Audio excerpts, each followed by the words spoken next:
What up, Panther Nation? Welcome back to another live. Welcome back.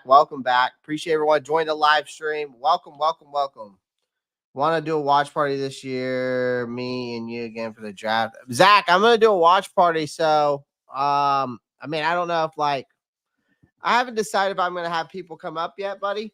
Not sure yet. We might open up the chat if anybody wants to come through. Sure. If y'all guys want to do that, sorry, I'm fixing my camera. I had to clean it off. It was definitely not clear. But yes, we'll look into it for sure. We're definitely doing a watch party. You see it. We got a lot to talk about, man. I mean, the Panthers on the edge. You got the draft pressure now. The defense last year was chaos. We had a bunch of major visits today. I think I saw. I have the list. We're going to go over that. The two biggest ones I thought, in my opinion, were from the visits, which we'll go over. Colin Granger, signed him, former Coastal Carolina. Shout out to him. Shots up. You know, that's my former alumni. I'm just gonna let you know right now. I'm reaching out to Colin to see if I can get him on the show.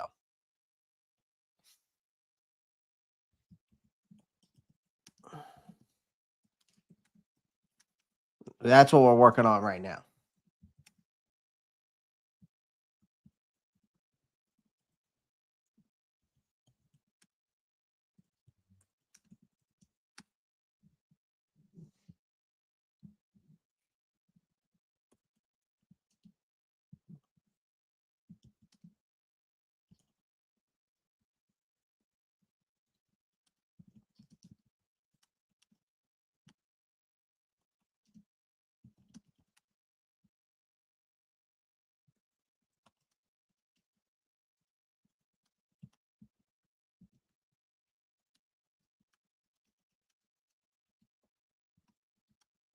That's what I'm working on right now.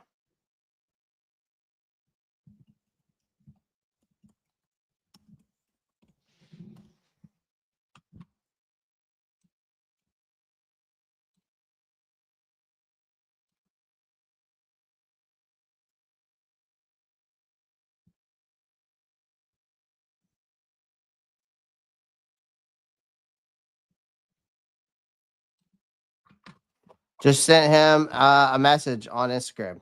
Dead ass serious. Look at this. Just sent him a message.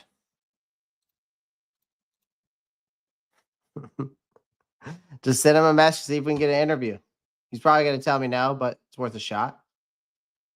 Just saying, hey, Colin, congrats on signing with the Carolina Panthers as a former Coastal alum and a huge Panthers fan. I have a YouTube channel with almost 6,000 subscribers. Love to have you on for an interview if possible. Let me know. Would greatly appreciate it. So we'll see what happens. We will see what happens. Be sick. It would be sick. Especially have him on. But yeah. Again, I appreciate everyone joining the live stream. Welcome. So we do have a lot to talk about. We're gonna dive into it. What's going on, Earl? What's good? Vino Thor. Trap says I want his jersey. I think the Panthers gonna do a trade back because half the visits are middle to late first rounders. You know, Zach, that's what I'm thinking, man. I mean, it makes more honestly now with like them visiting with Donovan Ezeruku. They visited with Walter Nolan, but they visited with Walter Nolan even at the Senior Bowl, which we're going to dive into this here shortly. It does make it makes me think that they may trade back, go get a guy like Walter Nolan, and then go and get 2 edge rushers in the second round. Like I can see something like that, and then you can drop into the third and get your wide receiver. And honestly, I could see a team like them trading back at number 17, like Cincinnati, trading back with Cincinnati at 17. I bet you Cincinnati would love to move up right now, especially in the situation they are in with that Trey Henderson BS that's going on there. I wouldn't be surprised if that's something they do. But here's the thing.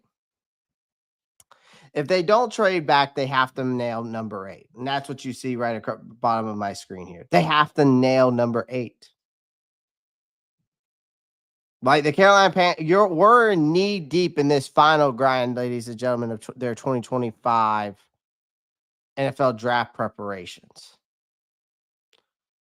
We're less than 3 weeks. With less than 3 weeks to go, we're wrapping up the usual suspects. We're doing those private workouts, as you can see. We're doing those top 30 visits. So we're kind of like finally shuffling those names on their big board. It's the typical pre-draft chaos, only this year. There's a hell of a lot more. I feel like unpredictability that's definitely floating around, especially when it comes to the top 10. General manager Dan Morgan, head coach Dave Canales are preaching the gospel of best player available. A phrase that's thrown around like confetti this time of year. But let's cut the bullshit, ladies and gentlemen. I mean, the best player available isn't some magical objective truth. It's a sliding scale, right? Warped by roster needs, positional values, whatever you want to call it. How desperate a team is to not look like a clown show on national television. So what does it mean at pick number 8? Well, for starters, we're not quarterback shopping. So yeah, cross out names like you can cross out those Cam Wards, you can cross out Shadors, right? Even if one of them turns out to be the next Patrick Mahomes, they aren't helping Bryce Young from the bench, right? Like Carolina has way too many holes to waste this pick on luxury. Like let's talk about real needs. Let's talk about real needs because there's plenty that exists on both sides of the ball. Defensively, we're starving for help. We went and got out I get that the franchise, I get it. Like free agency was pretty decent for us. I will say that. It was decent. But but was it enough is a good question to ask. Because defensively, I still feel like we're starving, man. Like they need a legit edge rusher. Right? Like, I mean, Patrick Jones has been a rotational player at best. DJ Wanham, there's no telling what he could have done if he was fully healthy. I'm trying to give him the benefit of the doubt. Free safety, you need someone in the free safety position who can cover someone without falling over. And actual warm bodies at linebacker and corner. It's not even about depth anymore. It's about survival in some of these positions for us. As for offensively, Bryce Young does need some weapons, right? Wide receiver room looks like a group chat full of wide receiver 3s. Tight end room is just a sad joke. Like if the Panthers want their franchise quarterback to survive his rookie contract, who knows? Maybe this Colin Granger ends up becoming one of the most coolest stories ever told from a football player standpoint. Guy has no football experience, played D1 college basketball at Coastal Carolina, and then ends up getting signed with the Carolina Panthers. And what if he comes out and just ends up being the next George Kittle or something? But again, you still have to bet. You got to start surrounding Bryce Young with guys who can actually catch, separate, make a play after the damn catch. Now, here's the kicker. This draft class, it's weird. There's a steep drop off after the very top. Like you've got a handful of legitimate blue chip guys, outside linebacker Abdul Carter. You got a unicorn and Travis Hunter. You got defensive lineman Mason Graham. After that, it's a buffet of solid players. And no one's walking into this league as a day one superstar. Still, that doesn't mean that Panthers are screwed. Like, here's the thing. In fact, we're in a decent spot where we're at number 8. Even if none of those guys are surefire Hall of Famers at pick number 8, we still gives us a lot of upside talent who can make an impact right away. And that's what matters. Like, we've been talking about names, especially on the defensive side, that Georgia pipeline is overflowing with talent. Edge rusher Michael Williams, hybrid linebacker Jalen Walker. You got safety Malik Starks that are all worth serious attention, right? Williams is already a beast against the run, could develop into a premier pass rusher, right? Proper coaching, some damn weight room time, he'll be fine. Walker, he's built for chaos. He's twitchy, fast, aggressive. Plug him in Evero's defense. Let him wreak havoc off the edge. Starks, the guy's a future Pro Bowler. Plain and simple. He's got the ball skills, instincts, the attitude to anchor secondary. But don't limit your view to Athens, man. You got Michigan. Will Johnson would look damn good across from J.C. Horn, assuming as long as Horns continues to stay healthy, right? Jahad Campbell is a tackling machine. Would bring some badly needed playmaking to the second level. And then you also got Texas A&M's Shamar Stewart. I've been preaching to you guys about Shamar Stewart. You guys don't believe me. I'm just scared of what this guy could actually really do if he develops the right way, under the right coaching, especially with the measurables of Myles Garrett. All right. All I'm saying to the whole thing about Myles Garrett, when I was talking about Shamar Stewart, like, me and another content creator, Dunk on Demand, shout out to Dunk, if you know who Dunk is, okay? I've been screaming the same shit that I saw Dunk scream on Twitter today about Shamar Stewart. And he said, and he quoted that Shamar Stewart, he would hate that Shamar Stewart from the fan base, he would hate for what happened if he's actually picked. Like, from the hate from the fan base would be so crazy that he's afraid what would happen if he's actually picked.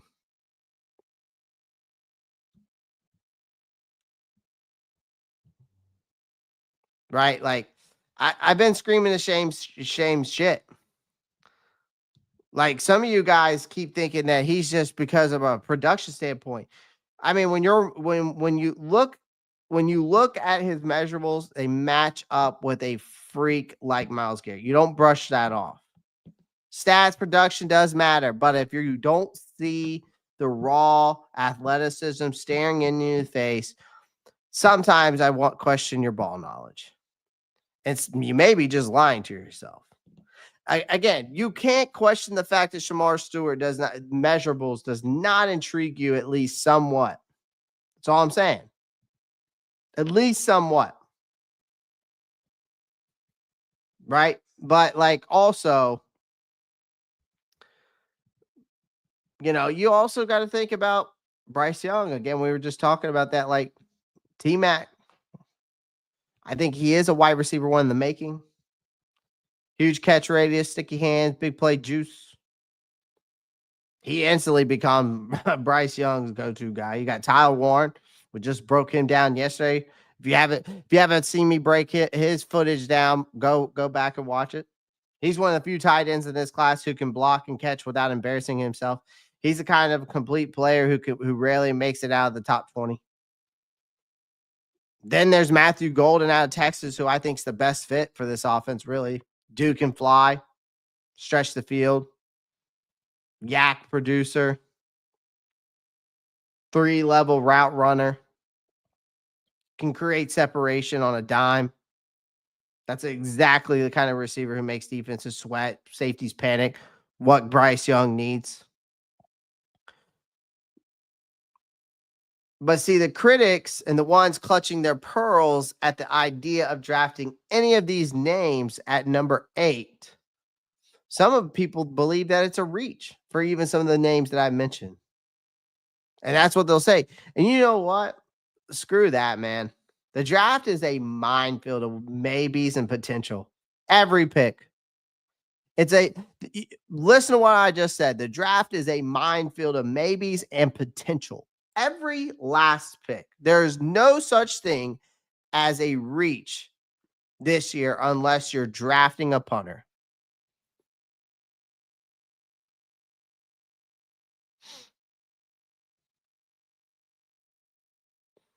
At the end of the day, we all know that we need guys who can actually play, not projects, not combine heroes, not future podcast hosts, just good, hard nosed football players who can walk in the building and make a team better right now.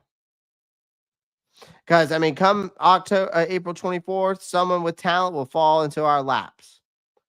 And it all will come down if Morgan Canales have even half a clue, and they won't screw it up. Now, so far, I don't think they will. I mean, I have plenty of faith in that. There's just no more excuses, though. No, you can't waste picks. You can't. No more PR fluff.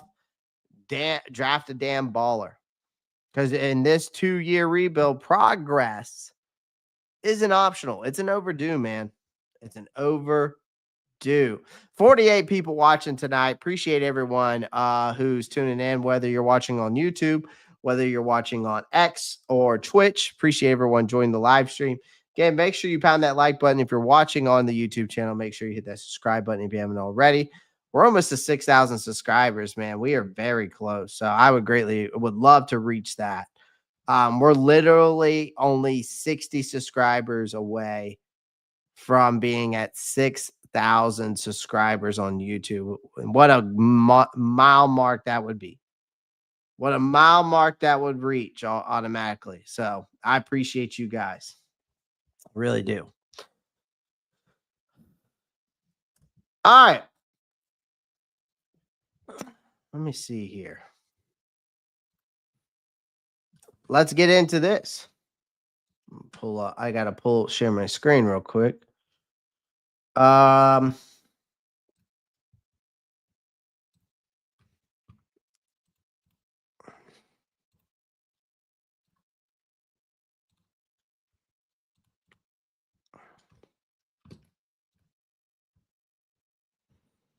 right, Boston College. Devin Ezaruku. Donovan Ezaruku, I think is how you pronounce it. I could be wrong. Walter Nolan as well. All right. Listen, I'm not going to dive into all of the statistics of our bad defense, the dumpster fire that it was in 2024. Okay. But we're definitely we are visiting with the right players. I love both of these guys. Very underrated players, both of them. I've broken these guys down in the channel before. We might have to break down their game film at some point. But we just know after all these visits, and don't forget, I forgot also that we visited with today as well. We actually had a couple more visits today. We actually had some guy out of, I think he was a Canadian football player. His name was Arvin Hossain. He's an offensive tackle, but he's got like 32-inch arms, which really would put him as a guard because of how small his arms is. But we also met with Braden Swinson today. And also, I think we met with somebody else.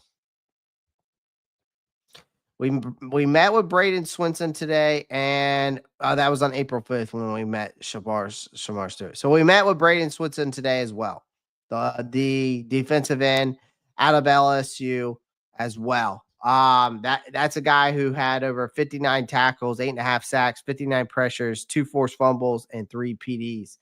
Also on today, they actually did have Shamar Stewart in the building today. So they had Quincy Riley in the building today. They had Shamar Stewart in the building today. Walter Nolan, of course, Donovan Ezaruku, Braden Swinson. They were all in that building in Charlotte, North Carolina today. All right. All those guys. All right.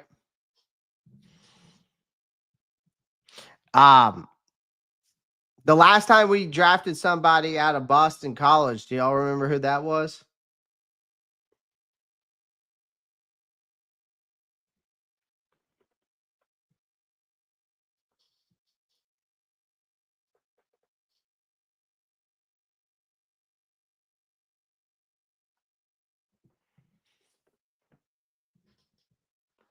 Y'all remember that?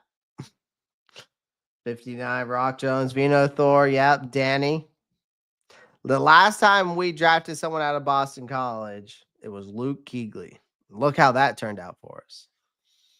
It almost makes me want to obviously go after Donovan Ezeruku, right? But yeah, here's the thing.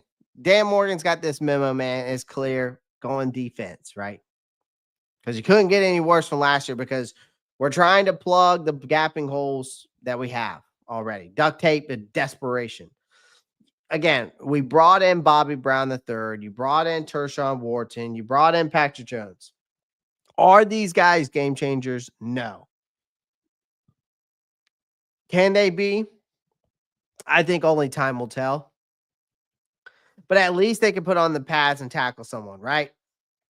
At least from what we've seen, right? And their stats don't deny it. Patrick Jones had a career year last year. Tershawn Wharton had a career year last year. Bobby Brown, I think, had his best year last year as well. I mean, we got guys that are that all had their best years under their belts last year. So heading in the right direction. So I just think that even though with those additions, this team still has some more holes. Good thing we've got 9 picks.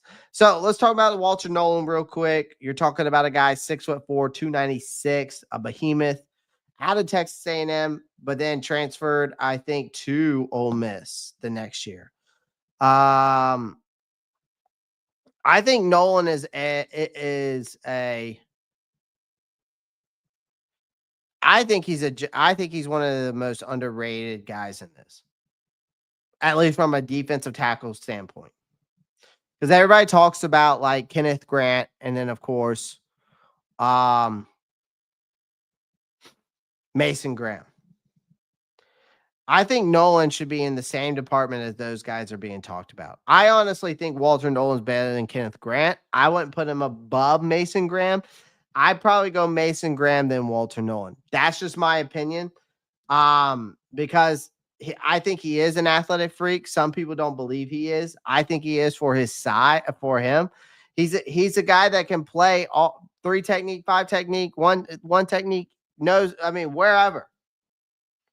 He's violent. He's explosive. He's a ball wrecker. He can overpower power blockers when left one-on-one. That's more than anyone on this Panthers front line did last year. He's got the starting size.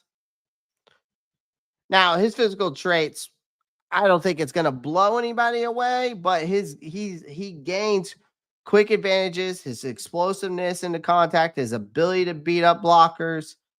He's not a unicorn, but he's a mean, quick, and he knows how to wreck people's shit. That's why I like him.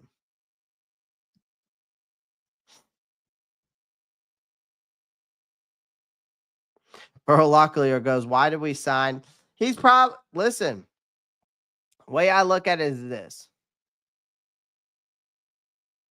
If he ends up being a baller, Earl, could you imagine the storylines? That's exactly what it is. It's an experiment that may turn out good.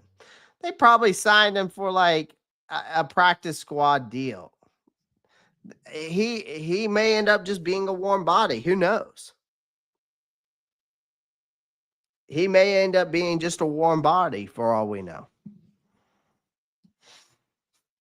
Kendall goes, this year's wild. I literally have no clue what direction they may take in the first round this year. I have no clue either. I give you guys recommendations, but then other people come back. I see that boy getting hurt. You never know, man. You never know. But hey, it's no harm, no foul. Who needs Tyler Warren when you can find the next Jimmy Graham? I mean, that would be crazy, Danny. That would be absolutely crazy. But Nolan, I'll tell you this. I do think there's, of course, every player does need some cleaning up, especially in his hand technique. He learned to shed blockers more consistently. The upside for him is real, man. Like, I really do. I think he's already flashing enough to quick win pass rush moves to give coaches something to work with. I think he can develop right. I think Nolan can be a legitimate third down monster who clogs those lanes, collapse pockets. Now, as another one, Donovan Azuruku off the edge. I think they're hosting him. He's coming off a breakout season, put up an impressive 30 sacks over 4 years, 30 sacks. So over 4 years. And that was in 47 games, no less. 6'2", 2.5, 248. He's built more like a heat-seeking missile than a tank. But he brings the juice. A lot of people, I've seen him getting compared to Yannick Ngakoue. That's a decent comparison, right? I mean, when your name's getting thrown around there, like Yannick Ngakoue, the first couple before he obviously Father Time caught up with him, but Yannick Ngakoue was a dog. First 8, 9, I think it was for like the first 8, 9 years of his career. He's a very effective pass rusher, though, and who's made it a career of getting after the quarterback, despite he's not the most dominant run defender, but that's exactly the kind of specialist Carolina needs, even if it's just to raise the god-awful sack numbers from the grave. Like, I mean, we only logged 32 sacks last season, ladies and gentlemen, That was the third worst in the league. And the year before, we were dead last with 27. So if you're keeping score, that's 59 sacks across 2 years, while the league's best defenses are pushing 50 per season. So,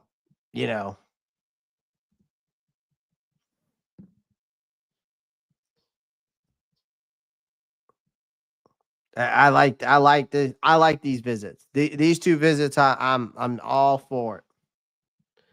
I am all for it, ladies and gentlemen. Sound off the comments. Let me know who you think. Let me know what you think in regards to these visits.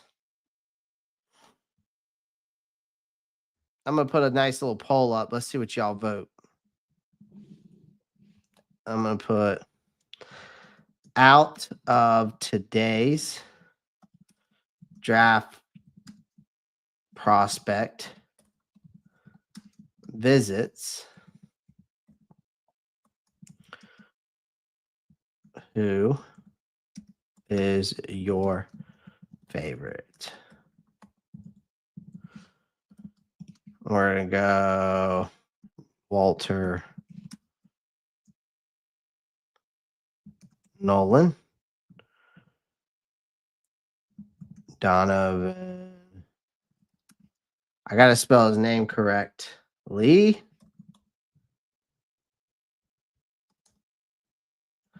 It's storming here, boy. Who else? Oh,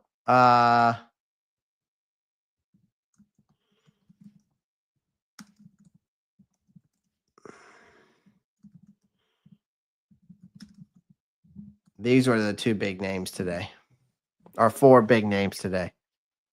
There's a nice poll for you. Out of today's draft prospect visits, who is your favorite? Walter Nolan, Donovan Azuruku, Braden Switson, Shamarch Turner.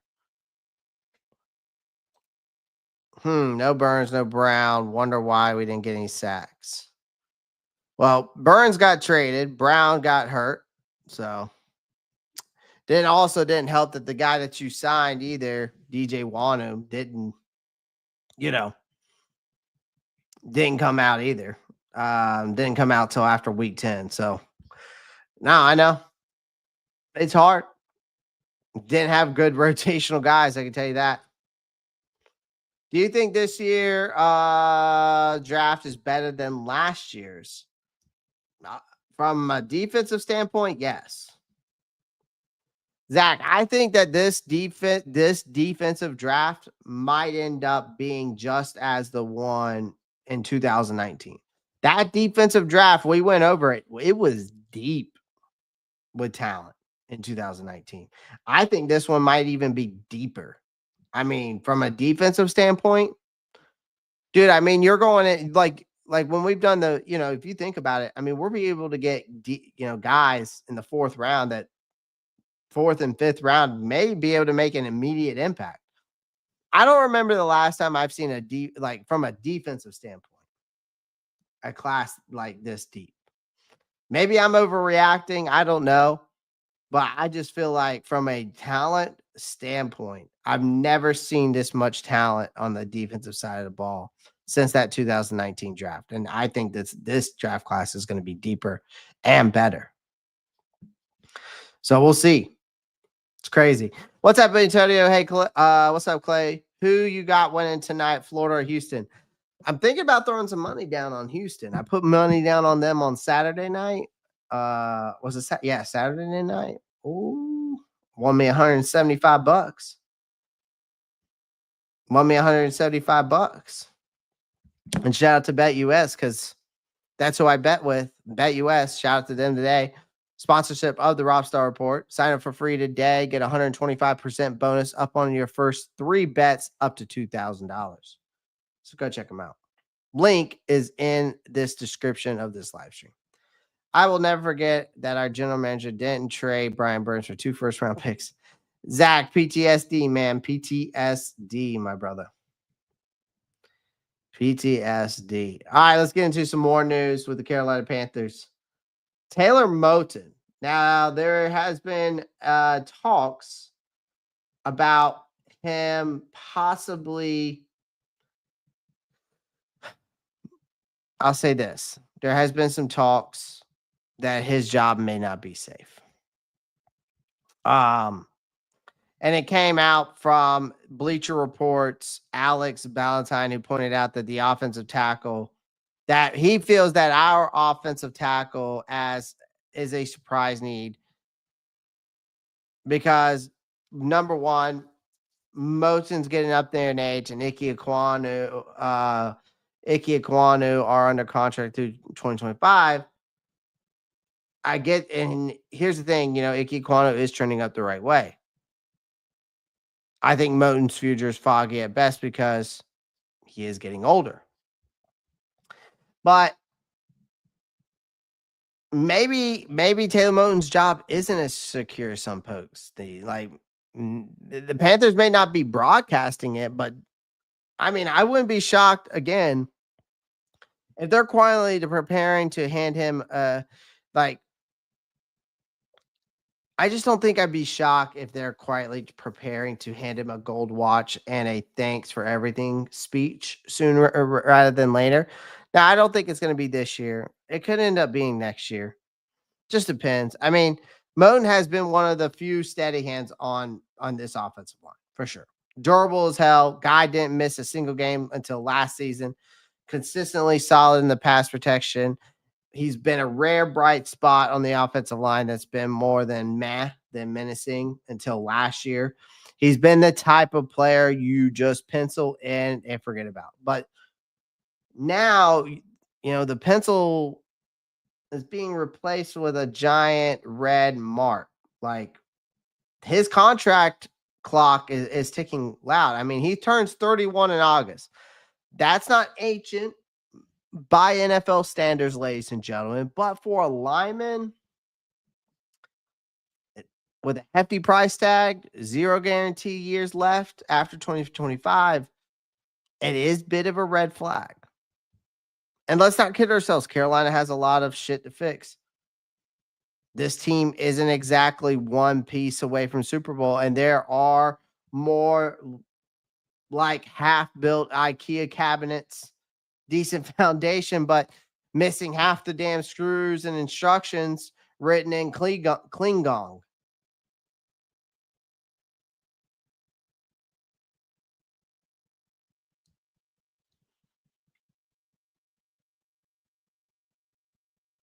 Right? I think general manager Dan Morgan is staring at a long-ass checklist this offseason. Defense is number 1.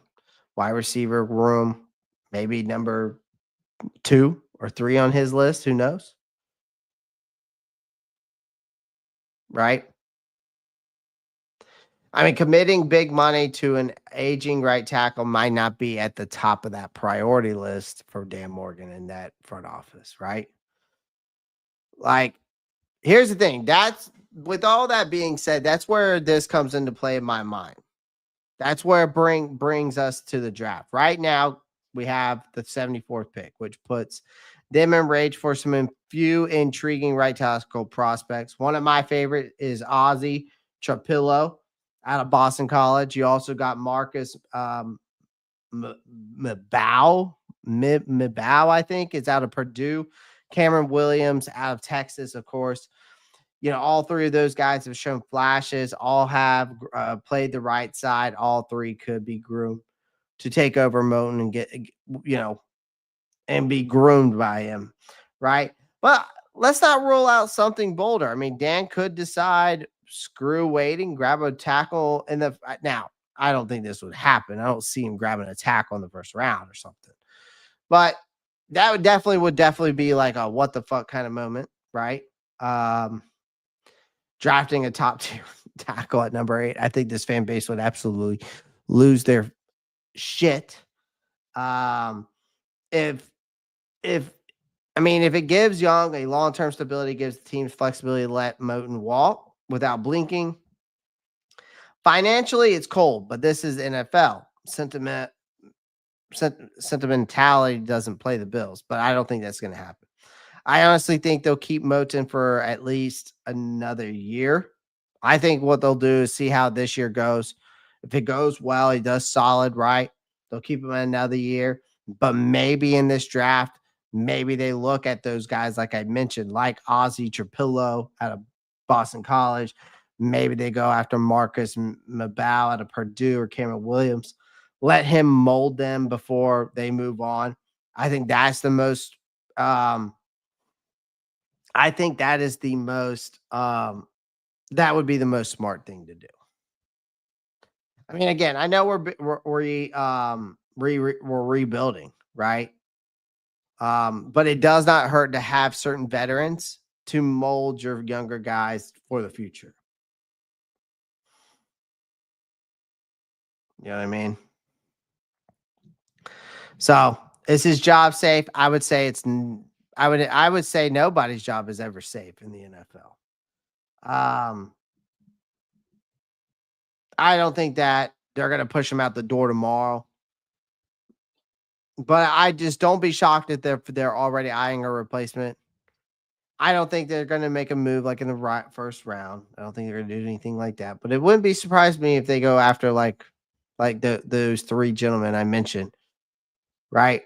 Maybe they extend them for another year, which would open some cap space if they did do that as well. And then they, like I said, draft a guy like Ozzie or any of those guys I mentioned, Cameron Williams out of Texas. Again, let him mold. Let him become that future. You still get your future right. You still have your right tackle for you. Trade back. Zach Taylor says, trade back, get second and third with Seahawks, draft Nolan, then Swisson or Monterey, Mukaba in the second, then Kyle Williams, Logan Brown, or Treville in third. That would be crazy, Zach. That would be crazy. I probably would say this: trade back, sure, draft Nolan. Then I would probably go with Princely. If you want to go double edge, then I would either Tulamalilu or Swinson is cool with me. Either one. Now Mukaba in the second. I don't think I would go with Mukaba in the second. I probably would draft both edges there in the second. And then I would go in the third round and get my guy, Jalen Noel, if he's there. If not, then I would draft Ozzie Trapillo, be that right tackle. Then in the fourth round, maybe Mukaba falls there, that fourth round position. I mean, I could see it. And then get Kyle Williams in the fifth. I don't know. Maybe Kyle Williams may fall. He may fall sooner than that. I'm not sure. Like your mindset though. I like where your head's at for sure. Like that mindset, Zach, for sure. Definitely wouldn't be honestly, I'm not saying you're wrong or that I would hate that. I'm giving you my twist on it. I think we can get Kyle Kennard in the fourth. He's still projected a second rounder, late second rounder, early third. So we'll see. Afton Chisholm is a sleeper. He's an absolute sleeper for sure. Absolute sleeper. Great footwork. Let's talk about this real quick. Wait, where's my other one? Oh, man. I messed it up. It's all good. This is the one I wanted to go with. But I messed up the other one. It's all good. Let's just say this. Dave Canales came out. He didn't sugarcoat some things. He was talking about this turnaround, and that's why it's working. Let's be clear. Dave Canales walked into a burning building when he took over this head coaching job at Carolina. After the whole Frank Wright situation, right? The franchise was a total mess, top to bottom, revolving door coaches, fragile rookie quarterback, and a defense that couldn't stop a cold, much less an opposing offense. And yet somehow, against all laws and noise, Canales has kept his cool since being here. No theatrics, no bullshit. I mean, from the jump, the guy had to weather a shitstorm. After just 2 games, he benched Bryce Young, cued the media frenzy. Critics sharpened their knives. The word bust started floating around. Carolina looked like it was sleepwalking into another top 5 draft pick, but instead of panicking, Canales doubled down on what he believed in and what made all the damn difference. Now, we pivot to the from the laughing stock into something resembling a football team.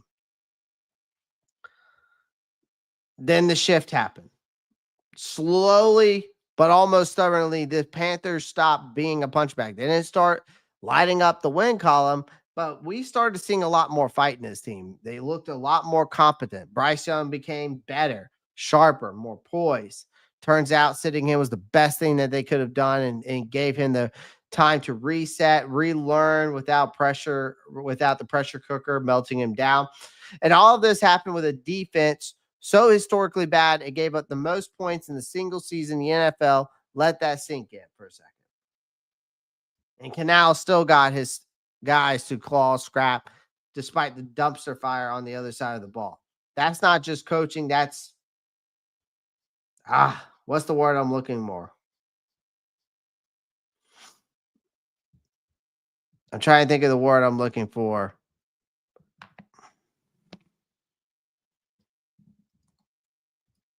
Trying to think of the word.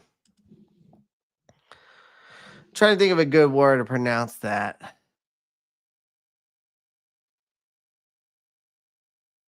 I think the word I'm looking for is alchemy. Oh, okay. Siri wants to say alchemy, I guess, too.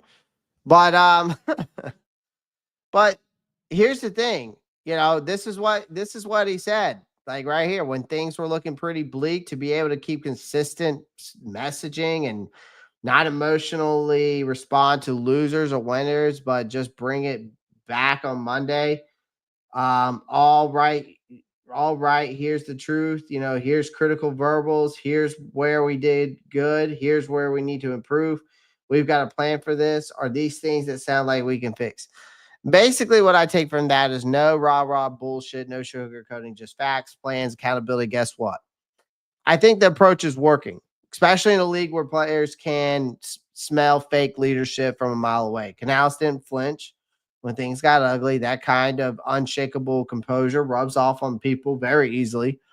Eventually players just start buying in. And, the effort got better. The execution improved.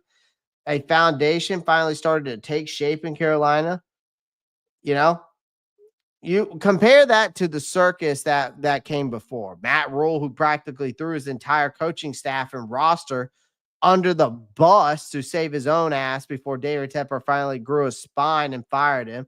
Or Frank Wright, respected, sure, but way too conservative and clearly still shell shocked from his Colts firing. He played not to lose, and it showed. Canales, he's building something, and for once, it doesn't feel like a house of cards. You know what I mean?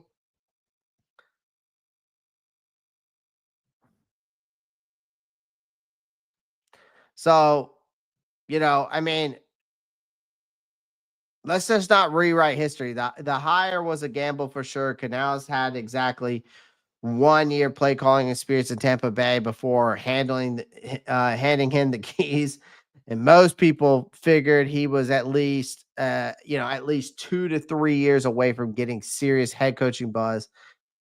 But of course, in Tepper rare moment of actual foresight, went off script, and it might be the smartest damn thing move he's made as an owner. Canales, I think, isn't promising miracles, but he's not selling hope porn to desperate fans. I mean, it's like he's telling the players the truth. He's giving them the damn plan and holding them to it. Like, that's how you change a losing culture. Not with slogans, not with press conferences, but not throwing your own coaching staff under the bus, or your own players, like with relentless commitment to get 1% better every day, no matter how deep the hole is. Like, again, I know we're not fixed yet, like not by a long shot, but there are still holes and still glaring roster issues and still a boatload of work to do. But I think for the first time in years, I could say that I feel like I've got a coach who isn't just collecting a paycheck or playing politics. I feel like Dave Canales is actually a football type of guy. He's the kind of guy who will go to war with you, not because he talks a big game, but I feel like it's because he backs it up with results. Like, even when the odds are stacked against him. Like, again, I think if we continue to trend this way, this hiring can go down as a franchise defining moment. And for once, that's not just wishful thinking, it's a damn realistic possibility. And I feel like that for the first time, I haven't felt like this about a coach in a very long time. I didn't like the Frank Wright hire. I thought it was too soon. I thought it could be good, but I just felt like it was too soon at the time. I just felt like it was too soon at the time.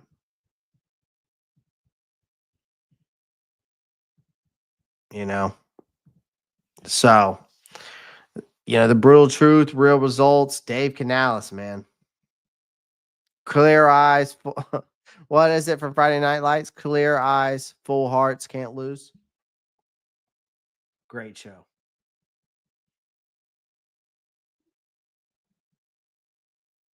You talking about Efton Chisholm, Cooper Cup Jr., Wes Welker? It's a good comparison. Canal seems to be the leader of men. Oh, for sure, man.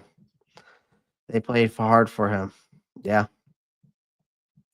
I tell you, the crazy. I mean, you saw it last year, man.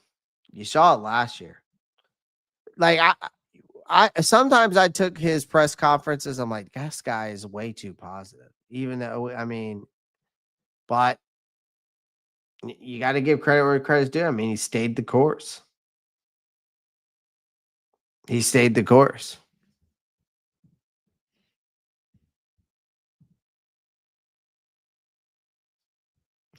Yeah, exactly, Kendo. No, I don't, Zach. I don't see him falling past the first round. Really don't. I don't see him falling past the first round.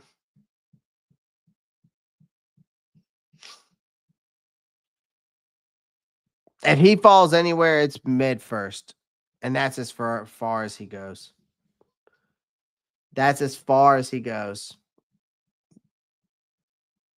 I don't think he's a top 10 pick, though. Now, I could be wrong. Someone may take his freak athleticism and run right out the door with that draft pick.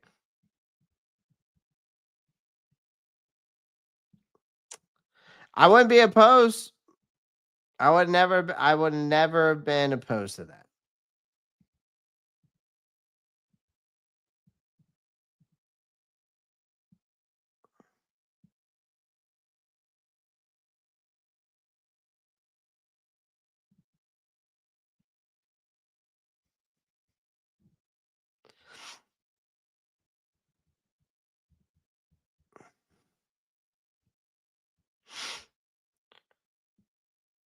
I mean, what's crazy is whether it's the 8th pick, ladies and gentlemen, or somewhere or between or after, like I'd be shocked if the Panthers don't draft an edge.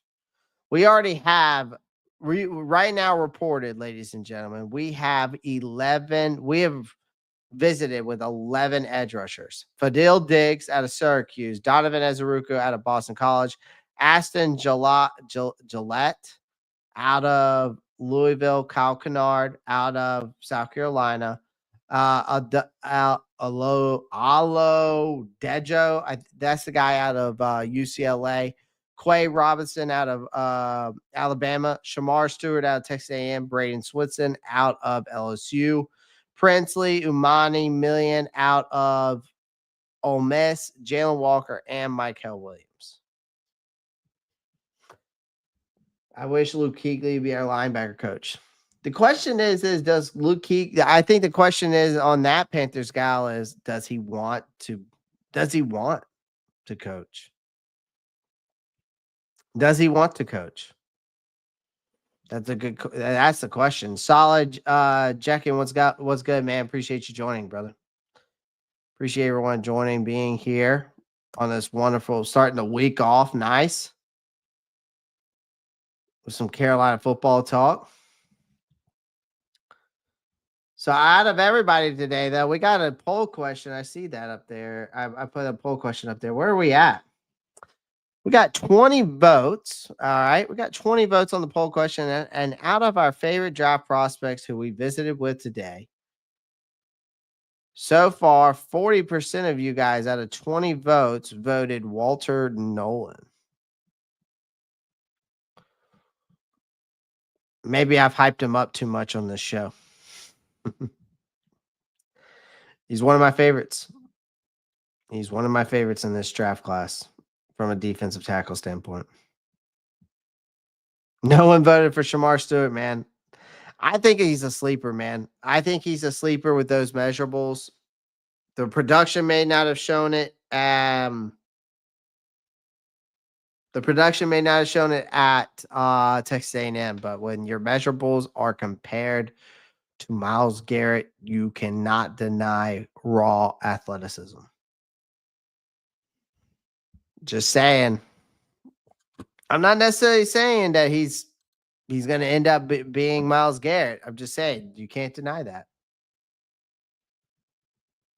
You cannot deny that. Again, I know that I get that stats are production, but like I said, if you can't see the raw athleticism staring in you in the face, sometimes I have to question your ball knowledge. That's just me. Especially from a draft, like when I've been watching these guys, man, on their especially because I've been watching most of these guys' tapes and all that good stuff.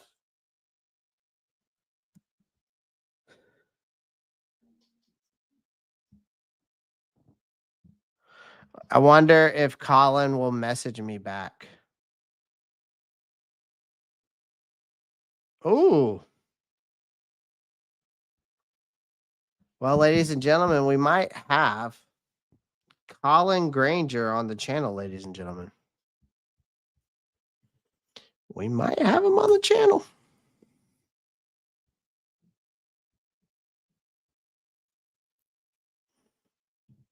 Would y'all be down for that interview? The tight end we just signed?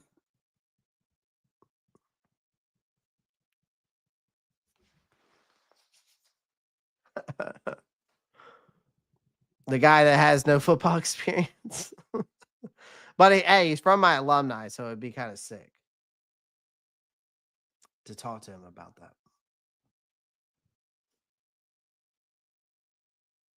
I am curious about him. Yeah. I think a lot of people are curious about him.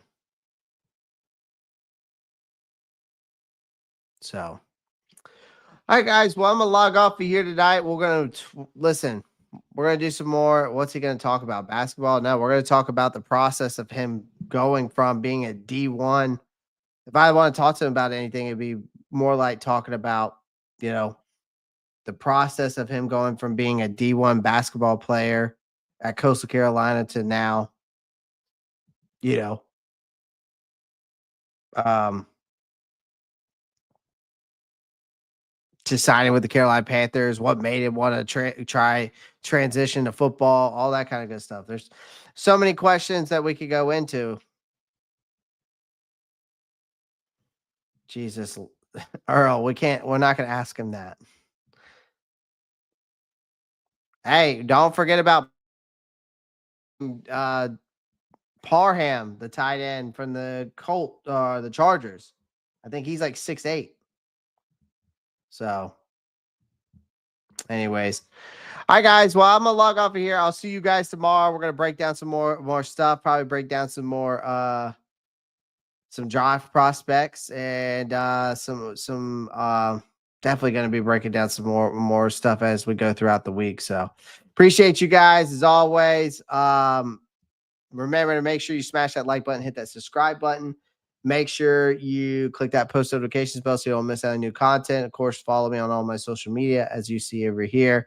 Roppstar92_. You can follow me on Facebook, Instagram, X, TikTok as well. Shout out to BetUS as always. Sponsorship of the Roppstar Report. Sign up for free today. Get 125% bonus up on your first 3 bets up to $2,000. That link is in the description of this live stream. Other than that, guys, become a member today. It's less than a cup of coffee from Starbucks. And as always, guys, I'm out of here. Keep out in